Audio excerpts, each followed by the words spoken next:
Logical empiricism was developed in the Berlin School for Scientific Discovery by philosophers like Hans Reichenbach and C.G. Hempel. The assumption was only when the truth and falsity of a fallible proposition makes a discernible difference, at least in principle by scientific means, it can be considered as having cognitive meaning.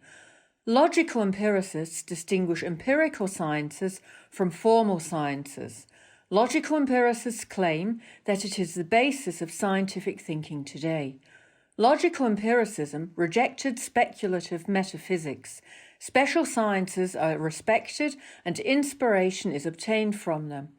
Empiricism is their focus in the study of knowledge. Modern logic is considered as pivotal. Serious disagreements between positivism and empiricism, although there are numerous shared ideas. The problems with regard to prediction and probability were the sources of the separation between them. They wanted to renew empiricism by eliminating the job of grounding logic and maths. The synthetic statements of empirical sciences were considered meaningful if they were testable in some sense. They decided to have a two-language model of a theory.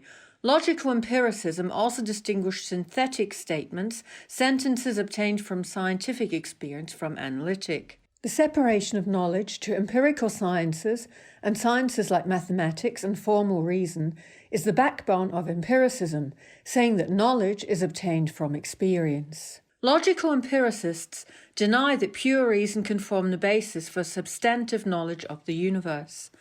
Logical empiricists, like positivists, try to differentiate between knowledge and pseudo-knowledge. Therefore, they try to find criteria for meaningfulness of statements. They believe non-scientific statements are meaningless. Reichenbach rejected positivists' criterion of strict verifiability, the positivist criteria of meaningfulness. He simply demanded that the degree of probability of meaningful statements be determinable.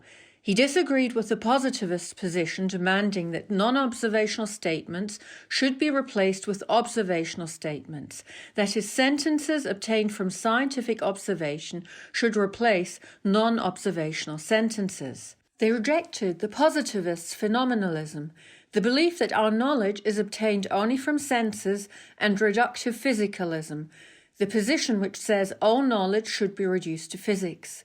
They adopted correspondent realism instead. Reichenbach argued that according to positivism, any scientific proposition is a repetition of report propositions. Every report statement is about the immediate present. Accordingly, science reports relations between present phenomena. Empiricists believed this does not match scientists' practice.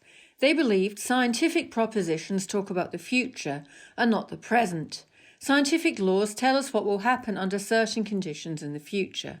Scientific laws involve predictions about future events. Reichenbach believed it was possible to provide the exact probability of scientific theories. Reichenbach rejected three major elements in positivism: phenomenalism, criteria of cognitive meaning, and anti-realism.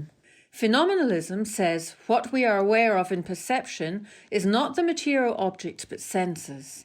Anti-realism considers scientific theories only as useful instruments, not real reports to describe the world. This disagreement rooted his theory of probability.